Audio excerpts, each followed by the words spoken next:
Pada video kali ini, saya akan memberitahu teman-teman sekalian kelebihan dan kekurangan kamera Sony Alpha 6400 berdasarkan pengalaman saya pribadi selama 3 tahun menggunakan kamera ini. Oh ya, sebelum kita lanjut, mari kita sama-sama membangun channel ini dengan cara memencet tombol subscribe yang ada di bawah agar channel ini bisa berkembang dan banyak memberikan tips-tips seputar teknologi dan video menarik lainnya.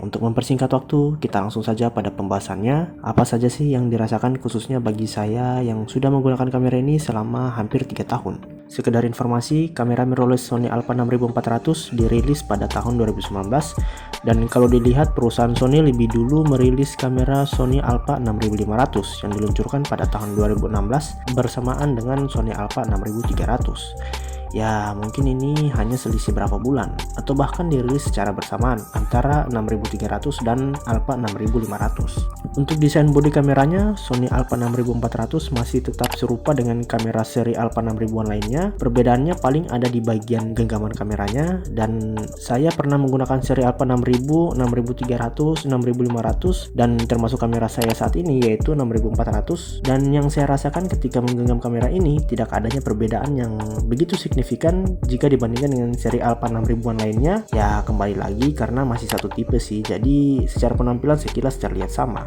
Untuk layarnya, Sony Alpha 6400 sudah bisa flip hingga 180 derajat, walaupun menurut saya terlihat agak sedikit aneh. Ya, kelebihan ini mungkin dikhususkan bagi kalian yang ingin membuat vlog ataupun foto selfie, namun yang menjadi kendala yaitu kalian tidak bisa memasang mikrofon di atas kameranya, apalagi memasang flashlight yang ukurannya mungkin lebih besar. Untuk fiturnya sendiri, waduh, kalau bicara soal fitur, untuk kamera ini ada beberapa upgradean terbaru yang ya kalau boleh dibilang itu lebih kekinian, yaitu fitur track fokusnya dan touchscreen-nya. Walaupun fitur touchscreen ini hanya dapat digunakan untuk seleksi objek ketika mencari fokus. Saya juga sangat suka dengan fitur track fokusnya karena sangat membantu saya pada beberapa momen, misalnya ketika sedang membuat video ataupun film pendek. Jadi kita tidak perlu lagi capek-capek mencari fokus secara manual ketika objek sedang bergerak, selama objek yang direkam tidak keluar dari frame. Hanya saja fitur ini kadang masih suka gagal ketika kita melakukan tracking fokus pada area dengan warna atau kontras yang serupa dengan objek yang sedang di-tracking. Tapi ya, hal ini bagi saya pintar-pintarnya teman-teman bagaimana cara mengakalinya. Jujur, fitur ini selama saya menggunakan kamera ini sangat bermanfaat. Oh iya, untuk sistem autofocus pada kamera ini juga sudah sangat cepat dengan 425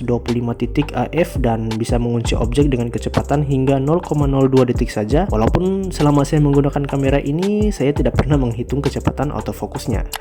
Tapi kenyataannya memang benar. Jadi kalian bisa mengunci fokus dimanapun posisi objek utama kalian. Jadi semakin banyak titik AF-nya, itu berarti semakin mudah bagi kalian menentukan fokus pada objek. Lalu ada juga fitur Eye Autofocus Real Time yang lebih presisi dan langsung mendeteksi mata manusia ataupun hewan. Tuh, bahkan mata hewan sekalipun kedetek. Jadi fokusnya langsung otomatis ke mata. Untuk kecepatan autofokusnya sendiri, memang yang saya rasakan selama menggunakan kamera ini memang sangat cepat, dan itu membantu sekali pastinya, apalagi ketika kalian yang pengen semuanya serba cepat. Lalu sensitivitas ISO-nya bahkan mencapai 32.000. Ya, ini mantep banget sih. Terus kamera ini juga mampu merekam hingga 4K pada 30 fps dan Full HD hingga 120 fps. Jadi bagi kalian yang suka membuat slow motion, kamera ini sudah sangat recommended. Namun ada sedikit kekurangan yang saya dapatkan ketika merekam pada 4K, yaitu ketika melakukan pergerakan kamera secara cepat, maka gerakan objek seperti terlihat jeli-jeli gitu. Lupa istilahnya apa, hanya saja ya itu yang terjadi. Tapi kembali lagi pada kalian, apakah hal itu mengganggu atau mungkin kalian tidak terlalu memperdulikan hal tersebut? Ya, kalau saya sih sejauh ini jarang melakukan gerakan kamera yang sangat cepat atau gerakan yang dilakukan secara tiba-tiba. Jadi tidak ada masalah jika saya merekam pada 4K.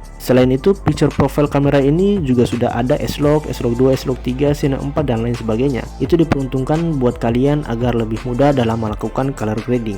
Tapi kalau kalian malas lagi mengotak-atik warna dan pengen semuanya serba instan, saya rasa mode auto juga sudah cukup. Dan menurut saya, warna yang dihasilkan oleh Sony ini sudah cukup natural. Tapi saran saya jika kalian ingin belajar lebih banyak mengenai kamera, atau mungkin bagi kalian yang bekerja dengan kamera, menghasilkan uang dengan kamera, ya saran saya kalian juga harus tahu dan membiasakan diri untuk tidak selalu menggunakan auto. Lalu kamera ini juga memiliki kekurangan, dan mungkin saya juga tidak perlu panjang lebar membahas itu semua, karena bagi saya hanya ada satu kekurangan pada kamera ini yang sangat berasa juga selama saya menggunakannya, yaitu belum adanya IBIS atau In-Body Image Stabilization, yaitu sistem stabilisasi pada bodi kamera. Jadi getaran pada kamera akan sangat berasa ketika kalian melakukan perekaman gambar. Solusinya, kalian bisa menggunakan tripod ataupun stabilizer agar video yang kalian rekam lebih stabil, atau mungkin paling tidak kalian menggunakan lensa yang memiliki OSS, yaitu sistem stabilisasi yang ada pada lensa, agar guncangan pada kamera kalian